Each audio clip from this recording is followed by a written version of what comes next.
Acompáñenme con su Biblia a Primera Juan. Vamos a continuar estudiando la carta del apóstol Juan. Leíamos recién Alejandro leyó recién en el momento de alabanza, de oración, Juan capítulo 15, el Evangelio de Juan capítulo 15, y ahí vemos cómo Juan describe, cómo Juan habla en la parábola de la vid y los pámpanos, de cómo los creyentes, los verdaderos creyentes, manifiestan fruto de que son hijos de Dios, llevan fruto, de que están unidos a Cristo, de que permanecen unidos a Cristo. Y es asombroso que allí en el Evangelio de Juan el Señor Jesús habla de guardar sus mandamientos, habla del amor y habla de seguir su ejemplo, de amar como Él nos ha amado. Y acá Juan, en el pasaje que vamos a leer, también menciona parte de las evidencias de que alguien es un hijo de Dios. Y habla de guardar sus mandamientos, habla del amor y habla de seguir el ejemplo de Cristo. Acompáñenme con la lectura. Primera Juan capítulo 2, versículo 3 dice así: y en esto sabemos que nosotros le conocemos, si guardamos sus mandamientos. El que dice yo le conozco y no guarda sus mandamientos, el tal es mentiroso y la verdad no está en él. Pero el que guarda su palabra, en este verdaderamente el amor de Dios se ha perfeccionado. Por esto sabemos que estamos en él.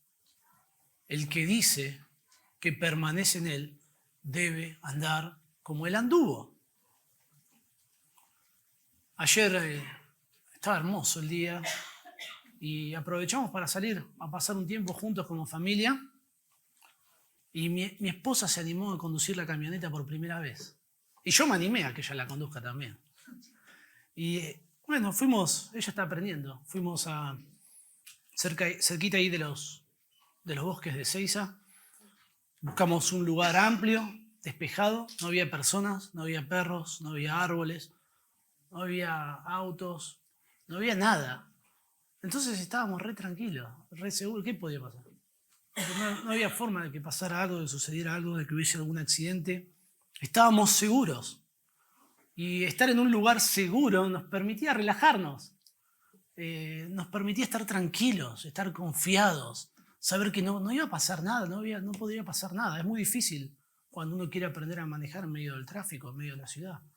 Pero cuando uno empieza en un lugar así, totalmente seguro, sin ningún peligro, es una cosa tremenda.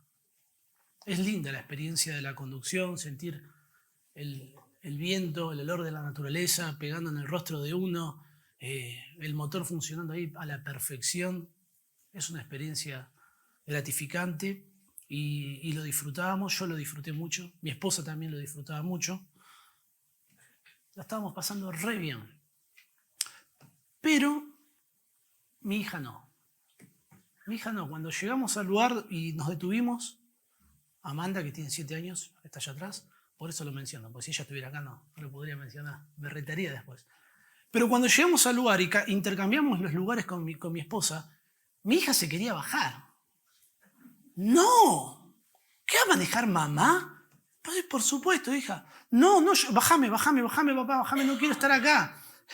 Y nos reíamos, le decíamos, hija, no va a pasar nada, estamos en un lugar seguro, no va a suceder nada.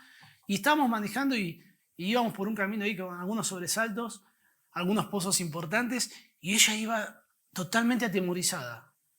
Y no había forma que sucediera algo, pero ella estaba ansiosa, temerosa. No lo disfrutó para nada. Bueno, mientras nosotros disfrutábamos, ella sufría. A veces la experiencia de los cristianos en relación a la certeza de salvación puede ser similar. Aquellos que tienen seguridad de que están firmemente sujetos en las manos del Padre y que están en las manos del Cristo y que nadie puede arrebatarlos de allí, que entienden que su seguridad está totalmente segura, viven una vida de confianza en cuanto a su destino eterno. Son agradecidos a Dios y son productivos en el reino de Dios, sirviendo a los demás. Pero cuando los creyentes experimentan dudas en cuanto a su destino eterno, cuando experimentan dudas en cuanto a la verdad de Dios, sufren, temen por su destino, sufren de una vida de ansiedad y su servicio a otros se ve afectado, porque ¿cómo voy a servir si yo ni siquiera sé si soy salvo? ¿Qué voy a hacer para Dios? Me da vergüenza servir a Dios. Y esto no debería ser así. Esto no debe ser así. Los creyentes debemos buscar tener certeza en cuanto a nuestra salvación. Pero no debemos buscar esta certeza en nuestras experiencias personales, en cómo hemos hecho nuestra oración de conversión, en si hemos pasado al altar como se acostumbra en algunos lugares, o si hemos sido bautizados, o en qué clase de familia nacimos, o qué clase de iglesia nos congregamos. La certeza de salvación no la debemos buscar en nosotros, sino que la que debemos buscar en Dios y en lo que Dios revela en su palabra. El apóstol Juan se esforzó por brindar esta certeza a sus destinatarios, mostrándoles no solamente el fundamento del Evangelio, el fundamento de la salvación, que es Cristo, sino también aquellas evidencias externas, objetivas, para que podamos evaluar a la luz de la palabra de Dios que somos hijos de Dios y que nuestra profesión de fe fue genuina. Lamentablemente esta verdad ha sido descuidada y también ha sido atacada. Incluso a lo largo de la historia, la Iglesia Católica vio como pecaminoso que alguien pueda considerarse salvo y seguro. El Concilio de Trento, que fue una conferencia ecuménica de la Iglesia Católica que se desarrolló en el siglo XVI en respuesta a la Reforma Protestante, determinó lo siguiente en cuanto a la salvación. Dice así la cita: cualquier seguridad de los creyentes en el perdón de sus pecados es una confianza vana e impía. Cualquier declaración que afirmara certeza de vida eterna era tratada como un pecado de presunción. Un orgulloso que está acá diciendo que es salvo. ¿Qué es esto? Bueno, los católicos romanos tienen una comprensión errada, herética en cuanto a la salvación. La salvación es por gracia, por medio de la fe, no es por obras, para que nadie se gloríe. Cuando nosotros entendemos que la salvación no tiene que ver con nosotros, no tiene que ver con lo que nosotros hacemos, no tiene que ver con nuestra obra, sino con la obra perfecta que el Señor Jesucristo ha hecho en la cruz. ¿Qué gloria hay en que Él me salvó? Ninguna, yo no lo merezco.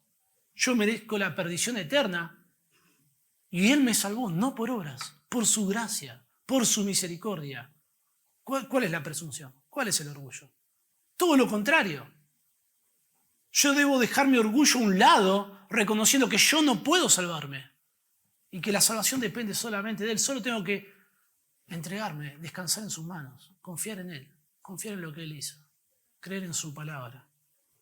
No hay presunción, no hay orgullo, hay humildad. La salvación eterna no es un tema que la Biblia lo presente con alguna clase de incertidumbre. Todo lo contrario.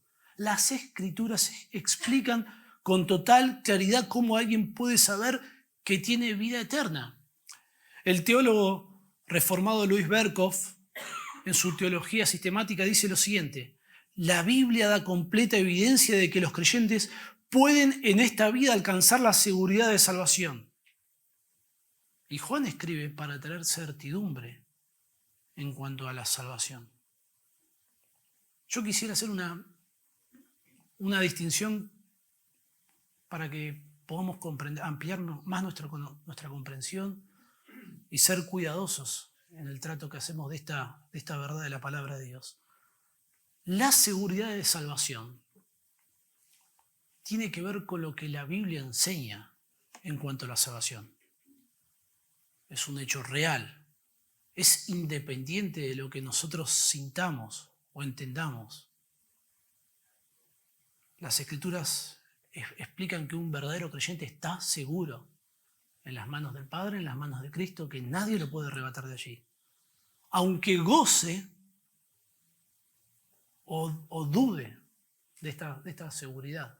Esa es la seguridad eterna de salvación. Es inamovible.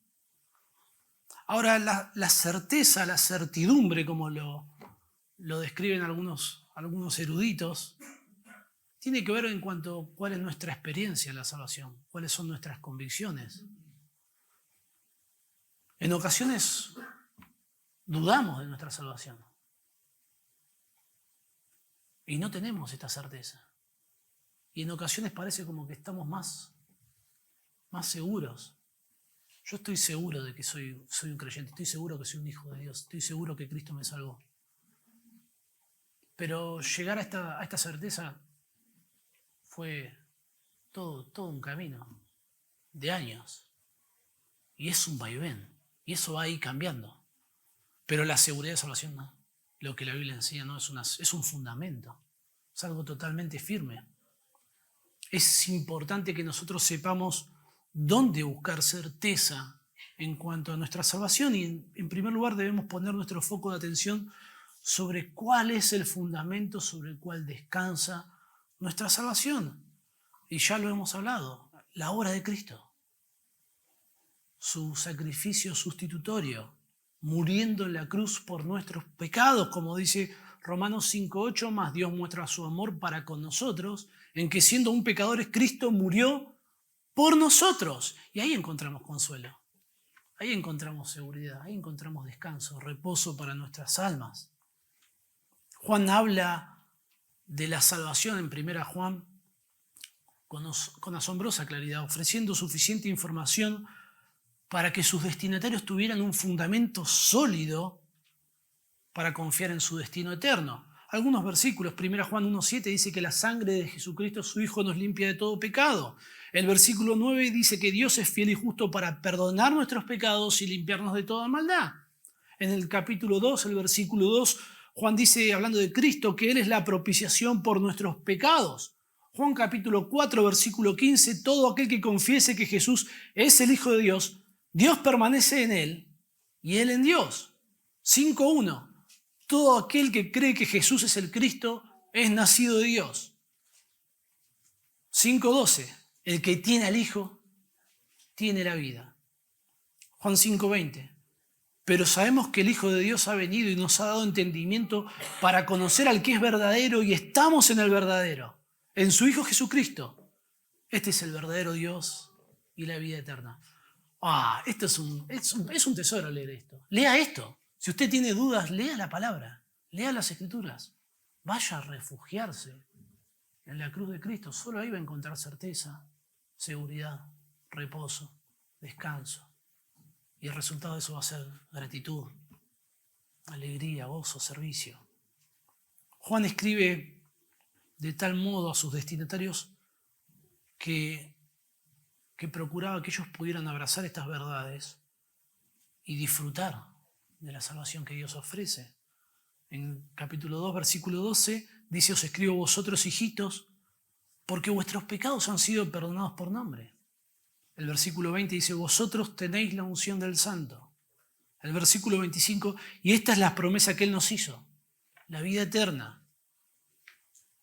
3:1 dice, mirad cuál amor nos ha dado el Padre para que seamos llamados hijos de Dios. 3:2 dice, ahora somos hijos de Dios. El versículo 6 del capítulo 4, nosotros somos de Dios. Versículo 19, nosotros le amamos a Él porque Él nos amó primero. 5:11 dice, y este es el testimonio que Dios nos ha dado vida eterna, y esta vida está en su Hijo. 5:13, uno de los propósitos por el cual Juan escribe, como lo estamos viendo en toda la carta, de forma panorámica, dice, estas cosas os he escrito a vosotros, que creéis en el nombre del Hijo de Dios, para que sepáis que tenéis vida eterna. Y termina ahí el versículo 18 diciendo, sabemos que somos de Dios. Qué certeza que encontramos en lo que enseña la palabra de Dios y el propósito de Juan. Juan quiere que sus destinatarios sepan que tienen vida eterna. Y para alimentar esta certeza va a describir evidencias externas de alguien que conoce a Dios, de alguien que es un creyente. Cuando alguien abraza el Evangelio, cuando alguien conoce a Jesucristo como su Salvador y como su Señor, Dios produce una transformación en su vida. Y esta transformación da evidencias objetivas en el sentido de que nosotros podemos ver externamente lo que Dios hace, cómo Dios cambia, cómo Dios nos transforma, cómo hay fruto de que el Espíritu Santo está obrando en nuestro corazón y esa evidencia subjetiva interna se exterioriza por medio de las obras. En este pasaje que hoy vamos a dedicar al estudio, vemos que los creyentes podemos saber que somos salvos por la evidencia externa de nuestra conversión. Y Juan va a dar una serie de pruebas. En primer lugar, los creyentes procuran obedecer a Dios. La prueba de la obediencia dice así: y en esto sabemos que nosotros le conocemos si guardamos sus mandamientos. El que dice yo le conozco y no guarda sus mandamientos, el tal es mentiroso y la verdad no está en él.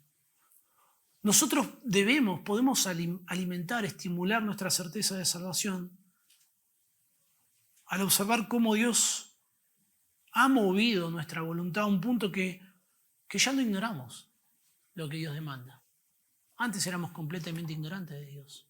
No nos interesaba Dios en lo absoluto, no nos interesaban sus mandamientos ni sus leyes, pero cuando venimos al Evangelio, queremos conocer qué es lo que Dios demanda. Y procuramos hacer lo que Dios manda. Juan describe la conversión de un creyente por medio de la expresión conocer a Dios. Y en esto sabemos que nosotros le conocemos. ¿Y qué significa esto de conocer a Dios? Yo podría decirles a ustedes que conozco al presidente de la nación. Sé cuál es su nombre, sé cuál es su apellido, conozco su pasión por las mascotas, por la música, conozco su grupo familiar y por cómo se ha conducido en los últimos 4 años creo que puedo imaginarme cómo respondería en ciertas situaciones. Sin embargo, si usted le pregunta al presidente de la nación quién es Tony Marotta, no tiene ni la más pálida idea, ni me conoce, ni sabe quién soy yo. Es un conocimiento impersonal, unilateral. Bueno, este conocimiento no tiene nada que ver con el conocimiento que un cristiano tiene de Dios. La palabra conocer en la Biblia no describe un conocimiento místico o secreto, sino que describe una relación íntima, verdadera y viva con el Señor Jesucristo. Las Escrituras enseñan que nosotros entramos en esta relación con Dios, con Cristo, por medio de la fe en Jesucristo y en su obra en la cruz. Juan 17:3 dice: y esta es la vida eterna, habla el Señor Jesucristo, que te conozcan a ti, el único Dios verdadero, y a Jesucristo, a quien tú has enviado.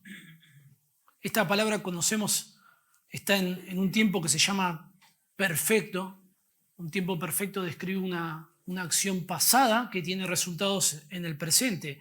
Es una referencia a cuando usted oyó el Evangelio en el pasado, cuando usted abrazó el Evangelio en el pasado, y también describe lo que sucede ahora en el presente, donde usted se mantiene en esa relación, conociendo a Dios.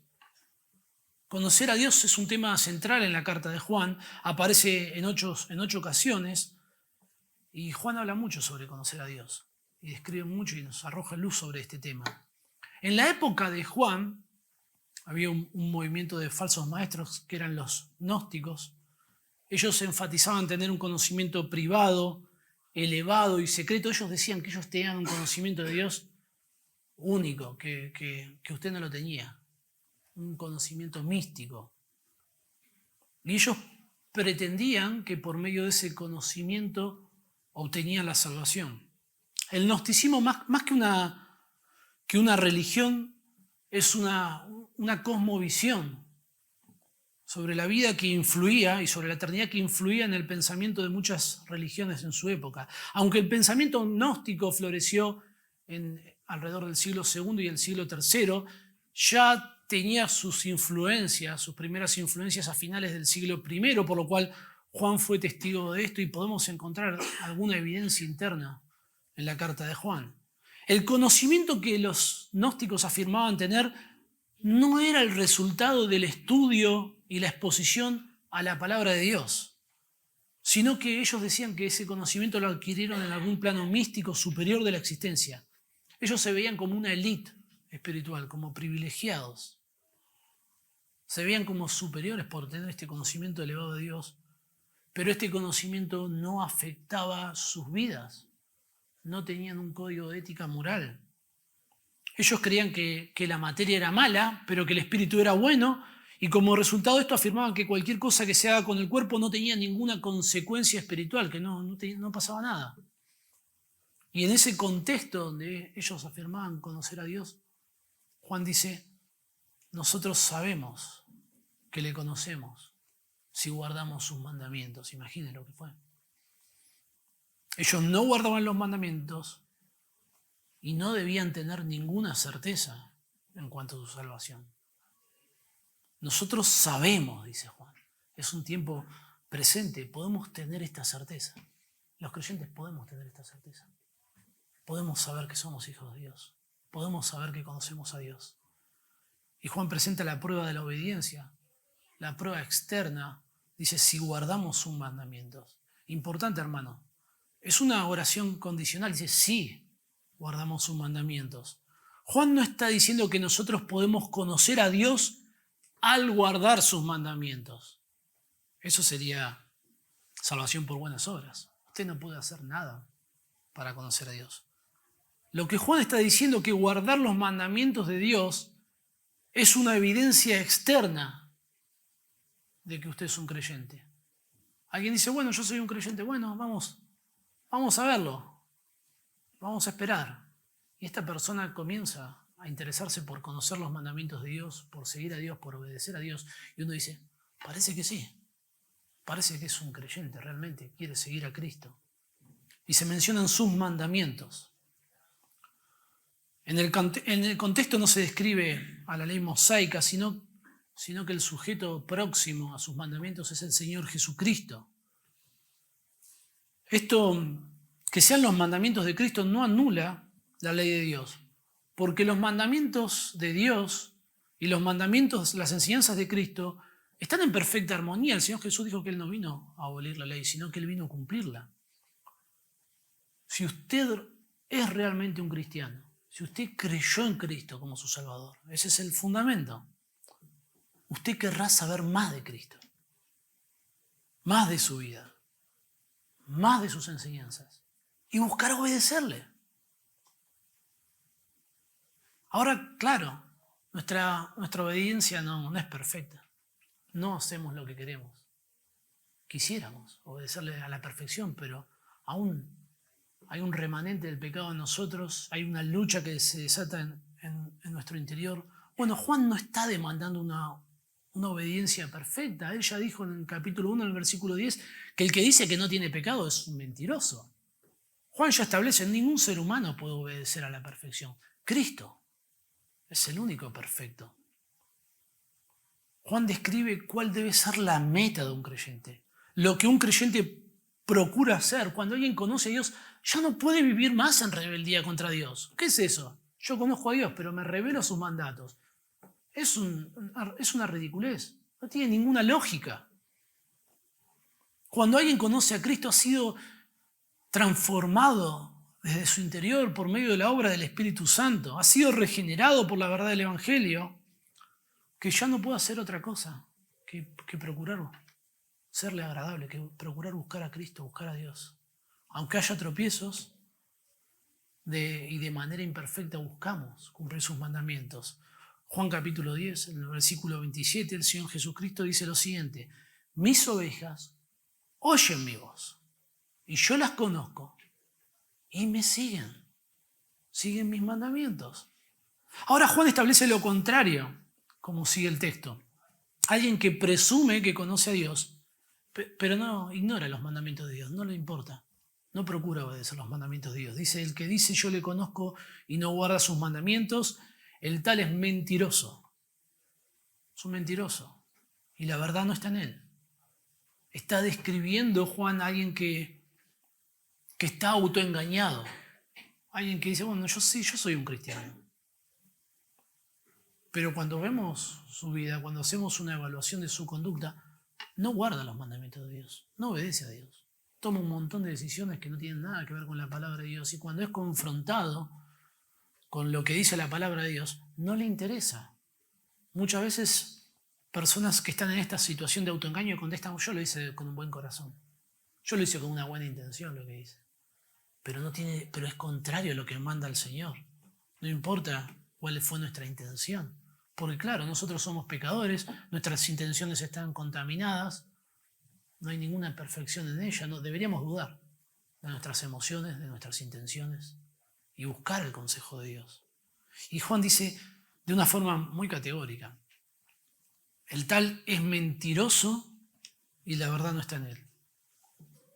Si este es el caso de algunos de ustedes, hay evidencia para que tengamos una duda razonable en cuanto a su salvación. Si usted no procura seguir los mandamientos de Dios, los mandamientos de Cristo, no debería considerarse un cristiano. Si no le interesa esto, debería estar dudando. Sería lo lógico. Porque cuando alguien viene a Cristo es transformado de tal forma que considera sus mandamientos. No debemos confundir el guardar los mandamientos de Dios con el disfrutar de la lectura de la palabra de Dios, con el disfrutar de la enseñanza de la palabra de Dios. Las escrituras hablan sobre no ser oidores, sino ser hacedores, y alguien que es un incrédulo, que no conoce a Dios, puede disfrutar de la palabra de Dios.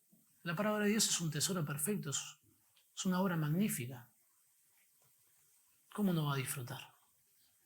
Incluso hay personas que disfrutan de un sermón y no conocen todavía a Dios. Y alguien puede engañarse y pensar, bueno, yo disfruto tanto de ir a la iglesia, disfruto tanto de escuchar la palabra, pero no considera los mandamientos de Dios, no lo obedece, la ignora. Bueno, no se confunda, eso no es guardar los mandamientos de Dios. A mí me gusta mucho, yo disfruto muchísimo, yo no sé por qué. Bueno, debe tener que ver con cómo me crió mi papá, las cosas que me enseñó cuando era chico. Yo disfruto muchísimo de la mecánica. Yo a mi papá cuando tenía 6 años me sentaba frente al televisor obligatoriamente a ver las carreras de Fórmula 1. Yo quería hacer otra cosa, pero bueno, había que estar ahí con el viejo. Y veíamos la carrera de Fórmula 1. No me olvido nunca de eso. Y me encanta ver clases sobre mecánica. Me encanta. Me encanta todo lo que tiene que ver con la mecánica, con las modificaciones, con la competición. Me encanta todo el proceso científico que sucede ahí dentro, el químico que sucede dentro de un motor de combustión interna. Me interesa entender cómo funciona un motor. Me encanta muchísimo. Tengo un montón de herramientas en mi casa. Tengo más herramientas que talleres mecánicos de los que yo conozco. Y bueno, no debería decir esto frente a mi señora. Incluso tengo herramientas que no sé ni cómo se usan. Las tengo ahí guardadas. Y usted mire mis manos. No hay ni restos de grasa. Cuando mi auto se descompone, ¿sabe qué es lo que hago? Lo llevo al mecánico. Y que lo arregle el mecánico. Ni siquiera me gusta ensuciarme las manos con grasa. Lo hago cuando no queda otra. Y no soy un mecánico, aunque disfruto un montón de la mecánica. Ahora, si usted me viera arreglar mi auto o arreglar un auto, usted diría, bueno, sí, este hombre es un mecánico. Mira cómo arregla el auto. Lo hace. Y no, tengo ahí todas las herramientas. Me encanta tenerlas. Se matan de risa. Están limpitas mis herramientas. Y bueno, a veces pasa así, ¿no? En cuanto a la palabra de Dios. Que usted escuche la palabra de Dios, que usted se deleite en la palabra de Dios, eso no lo convierte automáticamente en un cristiano. Eso no es una evidencia de que es un cristiano. Es un buen comienzo. Porque las Escrituras enseñan que la fe viene por el oír y el oír viene por la palabra de Dios. Así que si usted disfruta de oír la palabra de Dios, yo tengo esperanza de que usted se convierta en un cristiano. Así es como empieza todo. Pero si usted se queda solamente con eso, no se considera un cristiano. No debe pensar de esa forma. Esta es la prueba de la obediencia. Un creyente verdadero, no estamos hablando de perfección como nos gustaría, sino que hay un montón de altibajos. Busca obedecer a Dios y en ese camino nos arrepentimos, confesamos, volvemos, nos arrepentimos, confesamos, volvemos, es así.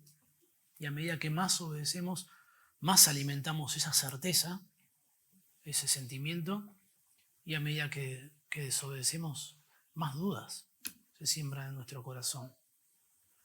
Pero esta obediencia que hace un creyente no es una obediencia fría.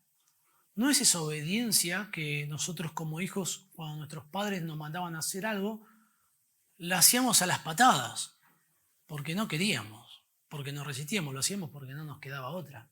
Bueno, esa no es la forma en la que un cristiano obedece, de una forma legalista, religiosa, fría, sino que un creyente obedece a Dios porque le ama. La forma en la que manifiesta su amor a Dios es por medio de la obediencia. Por eso la segunda prueba es la prueba del amor. Los creyentes aman a Dios. Dice así, el versículo 5, la primera parte. Dice, pero el que guarda su palabra, en este verdaderamente el amor de Dios se ha perfeccionado. La fe en Cristo, la obediencia a sus mandamientos y el amor, Juan los entreteje como si fueran lo mismo, como si fueran un todo. Un creyente no solo obedece los mandamientos de Dios, sino que obedece a Dios porque lo ama. 1 Juan 5:3 dice, pues este es el amor a Dios, que guardemos sus mandamientos. Y comienza Juan diciendo, el que guarda, pero el que guarda su palabra. Esto es paralelo al que guarda sus mandamientos del versículo 4. Mientras que la palabra mandamientos tiene un énfasis en leyes, guardar su palabra abarca toda la revelación de Dios. Si observamos el sujeto antecedente, que es Jesucristo, a guardar su palabra, está hablando de guardar la palabra de Cristo. Esto significa que nosotros debemos prestar atención para arrojar más luz sobre este texto y observar lo que el Señor Jesucristo mismo dice sobre guardar su palabra, incluso sus mandamientos. Y Jesús enseñó que la forma en la que nosotros expresamos nuestro amor por Él no es por nuestros sentimientos. Así es como nosotros solemos expresar nuestro amor, solo de una forma sentimentalista, sino por medio de la obediencia. La obediencia y el amor son como dos caras de la misma moneda. El Evangelio de Juan 14:15 dice el Señor Jesucristo, si me amáis, guardad mis mandamientos. Juan 14, versículo 21 dice, el que tiene mis mandamientos y los guarda, ese es el que me ama. Y el que me ama será amado por mi Padre, y yo le amaré y me manifestaré en él. El versículo 23 dice, el que me ama, mi palabra guardará.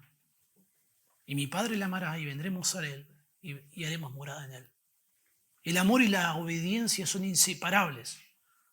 El verdadero amor no tiene que ver con los sentimientos, sino con acciones desinteresadas.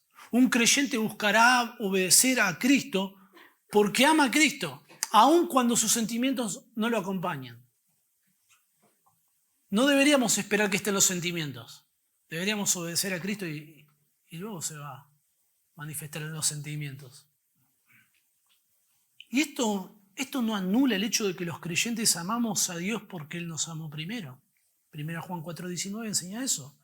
Nuestro amor a Dios es una respuesta de que Dios nos amó primero a nosotros. El origen, la naturaleza de nuestro amor no tiene que ver con nosotros mismos, sino con Dios. Romanos 5:5 dice que el amor de Dios ha sido derramado en nuestros corazones. Entonces, guardar los mandamientos de Dios no es una conducta meramente legal, religiosa, fría, sino que guardar los mandamientos de Dios es una manifestación externa de alguien que ama a Dios, que ama a Cristo, y que por lo tanto procura, como dice la palabra, serle agradable, procura mantener esa relación de comunión. El amor por Cristo se manifiesta en acciones externas de obediencia. Juan desarrolla el tema del amor a lo largo de toda su carta. En 18 ocasiones aparece la palabra amor, enfatizando cómo Dios nos ama, cómo nosotros debemos amar a Dios y cómo debemos amar a otros. El que guarda su palabra, dice Juan aquí en 1 Juan, el versículo que estamos estudiando, el versículo 5, dice, el que guarda su palabra, en este verdaderamente el amor de Dios se ha perfeccionado. Y esto sí representa un reto para que podamos comprender qué significa esto de que el amor de Dios sea perfeccionado. Y aunque nosotros no lo detectamos en castellano, acá hay un reto de interpretación, porque podría describir tanto el amor de Dios por nosotros como el amor de nosotros hacia Dios. Juan a lo largo de su carta habla de ambos conceptos. Por ejemplo, en capítulo 4, versículo 9, habla del amor de Dios por nosotros. Dice, en esto se mostró el amor de Dios para con nosotros, en que Dios envió a su Hijo unigénito al mundo para que vivamos por Él. Pero también Juan desarrolla en otros lugares el concepto de nuestro amor por Dios, y lo hace utilizando este mismo término, el amor de Dios. Juan capítulo 5, versículo 3 dice, pues este es el amor de Dios. Y uno estaría pensando que está hablando del amor de Dios hacia nosotros, pero dice que guardemos sus mandamientos. Está describiendo por medio de esta expresión el amor nuestro hacia Dios. Bueno, yo no soy un experto en griego y consulté muchos comentaristas, casi todos presentan una discusión sobre este asunto, ya que las palabras originales dan lugar a que ambas interpretaciones sean válidas. El artículo que usa Juan para describir el amor de Dios se puede interpretar en un sentido subjetivo, el amor de Dios hacia nosotros, así es como lo traduce la Nueva Versión Internacional, pero también se puede interpretar en un sentido objetivo. Usted ya se dio cuenta por el título de este punto, que es lo que yo creo, que describe nuestro amor por Dios. Es sorprendente que algunos expertos presentan ambas opciones como plausibles sin jugarse, como diríamos nosotros, por ninguna de estas dos opciones, sin apoyar ninguna de estas dos opciones. Incluso algunos dicen que Juan es deliberadamente ambiguo al respecto. O sea que ni que Juan tenía una posición al respecto. Bueno, esto no puede ser así. ¿Cómo escoger una posición al respecto? Bueno, yo sugiero, en base a lo que he estudiado, lo que he leído y lo que hace alguien que valoro mucho, que nosotros prestemos atención al contexto. Juan está hablando de cuáles son las evidencias de que alguien es un creyente, cuáles son las pruebas objetivas que nosotros podemos evaluar para saber que conocemos a Dios, que somos creyentes, que nuestra profesión de fe es genuina. Entender este contexto nos ofrece un panorama para comprender que no sería una prueba objetiva que sea el amor de Dios hacia nosotros. Ese es el fundamento. Una evidencia sería que nosotros ahora amamos a Dios. Juan se está concentrando en las evidencias de nuestra conversión, las acciones que nosotros llevamos a cabo a raíz de que hemos conocido a Cristo. Esto permite inclinarnos por ver esta expresión de un modo objetivo, así lo hace el pastor John MacArthur. Nuestro amor por Dios es una prueba objetiva de que nuestra profesión de fe fue genuina. Juan dice que nuestro amor por Dios se ha perfeccionado, dice verdaderamente se ha perfeccionado. ¿Por qué dice esto de verdaderamente? Bueno, porque tiene en mente las falsas pretensiones de los falsos maestros que decían que amaban a Dios pero no amaban a su prójimo, eran mentirosos, que decían conocer a Dios pero no guardaban sus mandamientos. Pero en los creyentes el amor hacia Dios se ha perfeccionado. Perfeccionado significa que ese amor es completo, maduro, que cumple su propósito en nosotros. Juan no podría hablar de que los creyentes llegan a tener una perfección de amor, ya que Juan mismo dice que eso es imposible, que eso sería pecaminoso, que eso sería una mentira. El amor por Dios es completo, es maduro cuando se demuestra en obediencia a su palabra revelada. Y claro está, como enseña el Señor Jesucristo, ¿no? Cuando alguien ama a Dios, va a amar a otros. Ese amor desborda y se expresa. Sería una mentira decir, Juan habla sobre este tema, sería una mentira decir yo amo a Dios pero aborrezco a mi hermano. Es una mentira, eso es un error. Indefectiblemente quien ama a Dios va a expresar su amor amando a Dios y amando a otros. ¿Se acuerdan cuando a Jesús le preguntaron ¿Cuál era el resumen de la ley? ¿Cuáles eran los mandamientos más importantes? Y el Señor dijo, amarás al Señor tu Dios y amarás a tu prójimo. En eso se resume toda la ley. Es más, dice, y el segundo es semejante. Es igualmente importante. Los dos están al mismo nivel.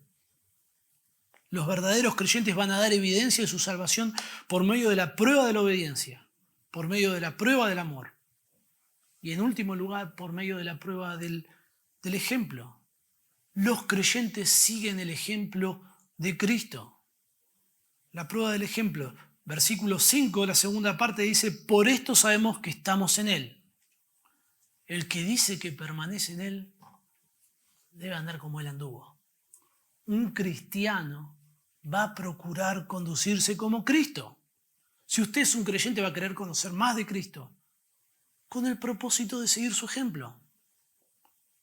Ya que el Señor Jesucristo es el ejemplo perfecto de obediencia, en guardar los mandamientos de Dios, y de amor. Juan está terminando como comenzó en el versículo 3 cuando dice en esto sabemos que nosotros le conocemos y ahora dice en esto nosotros sabemos que estamos en Él. Para luego dar lugar a otra expresión que habla del mismo tema, que habla sobre permanecer en Él. Todas estas expresiones apuntan a lo mismo. Conocer a Dios, tener la verdad, estar en Él, permanecer en Él, son formas de describir a alguien que es un verdadero creyente. Y Juan dice, estamos en Él, estamos en Cristo. Esto forma parte del fundamento de nuestra salvación.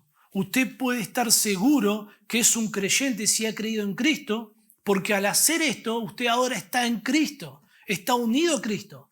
Y esto es una verdad inamovible. La salvación no depende de su obediencia, de su amor por Cristo. No depende de que usted siga el ejemplo de Cristo. Estas son evidencias de que usted es salvo. La salvación depende de que usted esté en Cristo, de lo que hizo Cristo, de que ha creído en Cristo y de que Cristo está en usted, que usted ha creído en Él por la fe. Pablo desarrolla muchísimo el tema de estar en Cristo. Vamos a leer algunos, yo le voy a leer algunos versículos, no los busque. Y son un tesoro, son un refugio. Dice así, Romanos 8:1. Ninguna condenación hay para los que están en Cristo Jesús. 1 Corintios 1:30. Mas por Él estáis vosotros en Cristo Jesús, el cual nos ha sido hecho por Dios sabiduría, justificación, santificación y redención. 2 Corintios 5:17 dice que si alguno está en Cristo, nueva criatura es. Efesios 1:13 dice, en Él también vosotros, habiendo oído la palabra de verdad, el evangelio de vuestra salvación, y habiendo creído en Él, fuisteis sellados con el Espíritu Santo de la promesa. Colosenses 2:10 dice, vosotros estáis completos en Él, en Cristo. Primera Tesalonicenses 4:13, mirando hacia el futuro, dice, porque el Señor mismo, con voz de mando, con voz de arcángel y con trompeta de Dios, descenderá del cielo. Y los muertos en Cristo resucitarán primero. Estar en Cristo nos provee de certeza, de esperanza, de seguridad, porque no tiene que ver con nosotros, tiene que ver con Cristo. Dice, por esto sabemos que estamos en Él. Por esto podemos disfrutar de la plena certeza de nuestra profesión de fe. Dice, el que dice que permanece en Él debe andar como Él anduvo. Permanecer es una palabra que Juan usa con suma regularidad para describir a los verdaderos creyentes. Los verdaderos creyentes son los que permanecen en Él. Leímos recién en Juan capítulo 15 cómo el Señor usa muchísimo esta palabra para describir cómo un creyente permanece en Cristo, cómo al permanecer en Cristo lleva mucho fruto, cómo Cristo permanece en Él. El Señor dice en el versículo 4, permaneced en mí y yo en vosotros, como el pámpano no puede llevar fruto por sí mismo si no permanece en la vid, así tampoco vosotros si no permanecéis en mí. Yo soy la vid, vosotros los pámpanos. El que permanece en mí y yo en él, este lleva mucho fruto, porque separado de mí nada podéis hacer. Permanecer describe el acto de quedarse en Cristo, de persistir en Cristo. Es una evidencia de una persona que ha creído verdaderamente en Cristo, permanece en Cristo. 1 Juan 3:24 dice que el que guarda sus mandamientos permanece en Dios y Dios en él. Y en esto sabemos que Él permanece en nosotros por el Espíritu Santo, por el Espíritu que nos ha dado. Describe Juan el testimonio interno del Espíritu Santo, la morada del Espíritu Santo, nuestra unión con Cristo.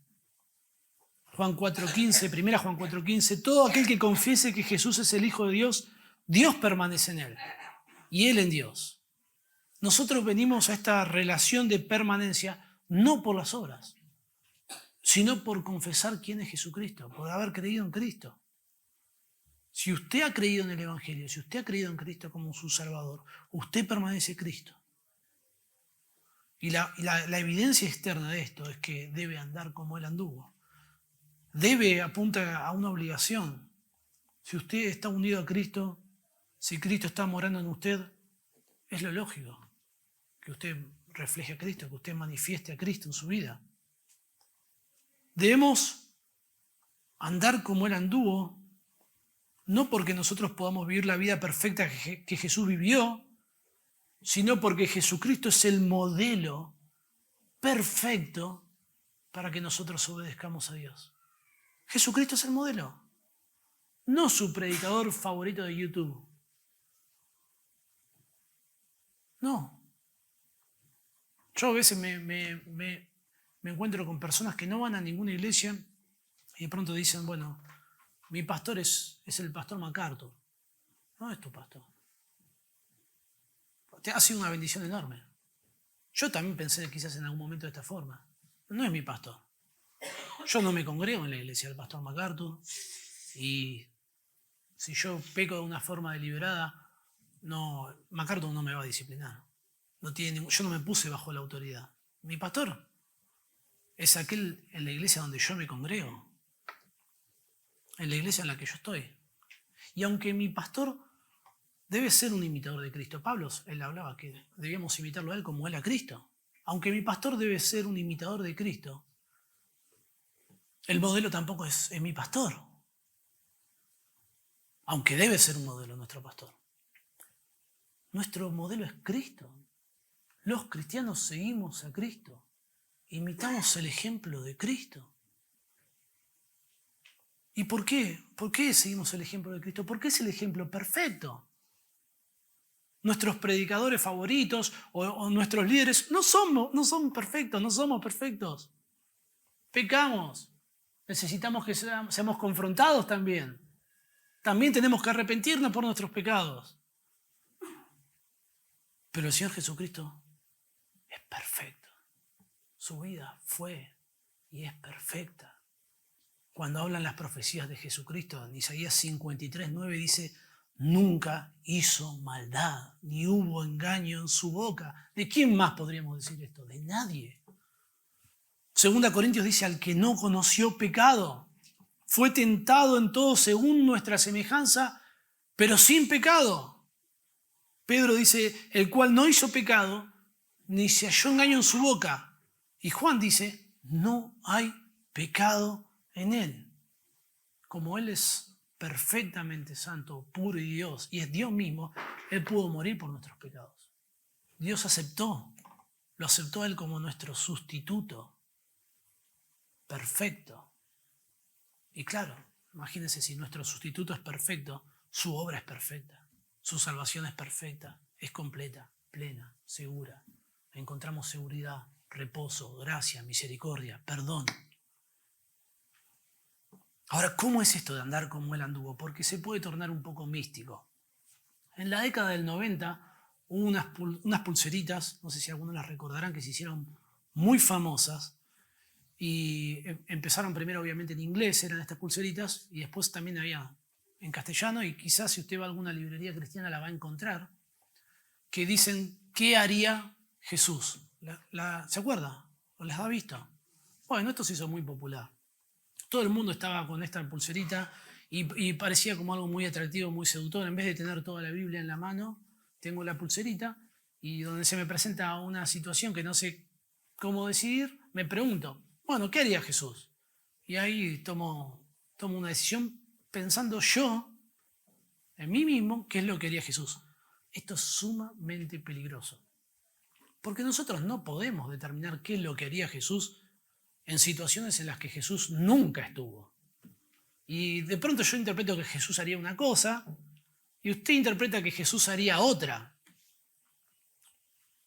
¿Qué tema? Y adaptamos a Jesús como si fuera una gelatina a nuestro molde y pasamos a ser nosotros nuestra propia autoridad, definiendo nosotros qué es lo que haría Jesús y qué es lo que hay que hacer. Bueno, y así empieza el legalismo. Algo de una forma muy, muy inocente. Y esto es muy peligroso. Lo que nosotros debemos preguntarnos no es ¿qué haría Jesús? Es ¿qué hizo Jesús? ¿Qué fue lo que hizo Jesús? Y claro, no, la pulserita es más fácil, porque la tengo, la leo y ya está. Esto requiere de investigación. Requiere que usted lea la Biblia, que usted aprenda, que usted la memorice, que usted sepa cómo se condujo Jesús en diferentes situaciones y que usted saque de las Escrituras esos principios eternos que usted puede aplicar hoy en día a su vida. Eso es andar como Cristo anduvo. Es buscar en su palabra qué hizo Jesús. Algunas cosas que podemos ver de nuestro Señor Jesucristo para poder andar como Él anduvo. Cristo no anduvo por su propia voluntad. Él estuvo siempre sujeto a la voluntad del Padre. Juan 6:38 dice, he descendido del cielo no para hacer mi voluntad, sino la voluntad del que me envió.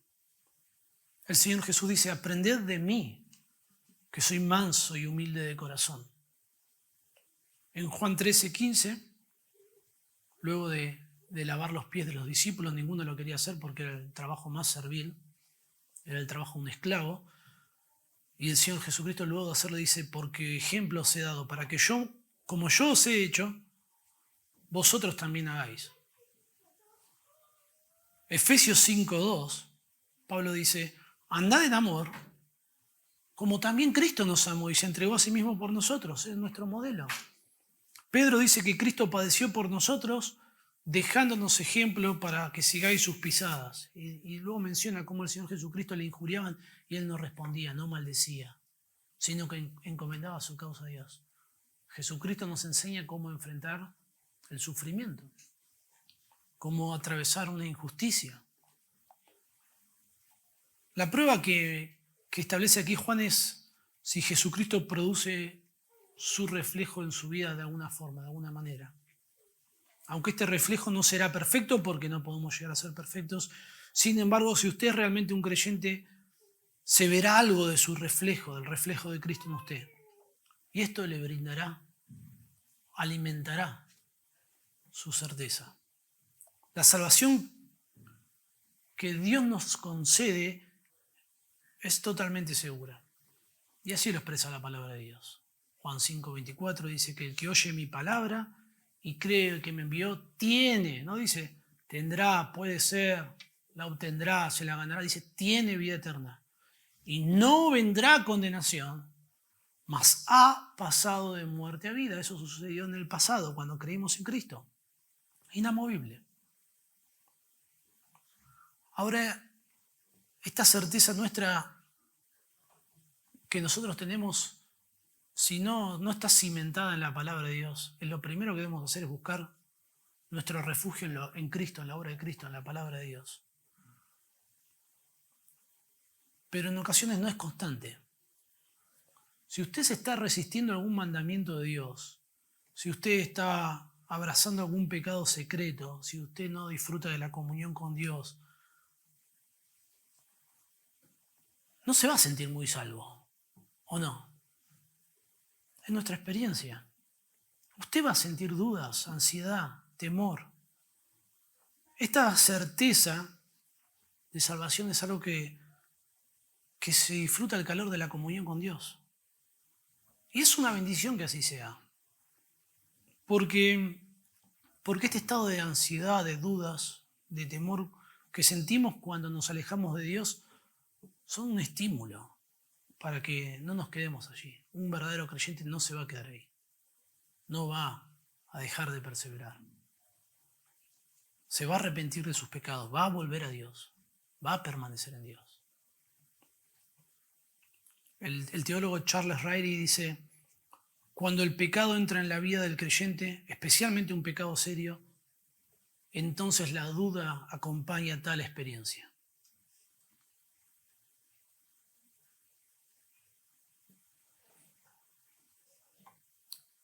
Juan quiere que sus destinatarios tengan certeza. Y aunque nosotros podemos ver estas evidencias en nuestra vida para tener certeza, también está implícito que debemos alimentar estas virtudes. Pedro habla sobre las cosas que debemos añadir a nuestra fe. Louis Berkhoff sugiere que la certeza debe ser cultivada por los medios de gracia, la palabra de Dios, la comunión con los hermanos, congregarnos, participar de la cena. Dice así: será causa de gozo solo para aquellos que permanecen en la firme convicción de que Dios perfeccionará la obra que ha comenzado. Esto es algo que nosotros debemos ahí estar cultivando. Wayne Grudem dice lo siguiente: la manera en que confirmamos nuestro llamado y elección es continuar creciendo en estas cosas. Esto implica que nuestra seguridad de salvación puede ser algo que crece con el tiempo en nuestras vidas. La salvación es completamente segura, hermano. No debe dudar de eso. Debe buscar refugio en lo que la palabra de Dios enseña sobre la salvación. Pero estas evidencias son un estímulo, son un aliento, son un consuelo. Cuando nosotros vemos lo que Dios está haciendo y nos reafirma nuestra fe y debemos cultivarlo aún más. Y si estas pruebas no están en nuestras vidas, bueno, hay evidencia sólida para que dudemos. Quizás no hemos comprendido, no hay una comprensión correcta del Evangelio y nunca lo hemos creído. Y lo que necesitamos hacer es venir a Cristo y confiar en Él. Sea cual sea la situación que esté atravesando, hermano, con respecto a este tema, no se quede allí. Si tiene alguna duda, bueno, hablemos. Venga, busque a los líderes de la iglesia, explique cuál es su situación para poder ver a la luz de la palabra de Dios cuál es la verdad que se puede aplicar a su vida. Los creyentes sí podemos tener certeza, sí que podemos y debemos buscar tener esa certeza por medio del fruto de la obediencia, del amor y el ejemplo de Cristo reflejado en nuestras vidas. Oremos. Nuestro Dios y Padre, nuestro Señor, tan agradecidos a ti por tu salvación, porque es segura, perfecta, plena, completa. Señor, y nos humillamos. ¿Cómo puede ser que dudemos de ti? ¿Cómo el pecado nos toma por sorpresa, Señor, y nos engaña? Padre, que no nos dejemos seducir por el pecado a un punto que comencemos a dudar de ti, a pensar cosas que no tienen que ver con lo que dice la Biblia. Señor, que podamos arrepentirnos, buscarte a ti, Señor, y buscar cultivar por medio de la palabra de Dios, por medio de los medios de gracia, nuestra obediencia, nuestro amor. Señor, el seguirte a ti en nuestras vidas, Padre, y en la de mis hermanos, te lo ruego. Señor, en el nombre de Cristo Jesús. Amén.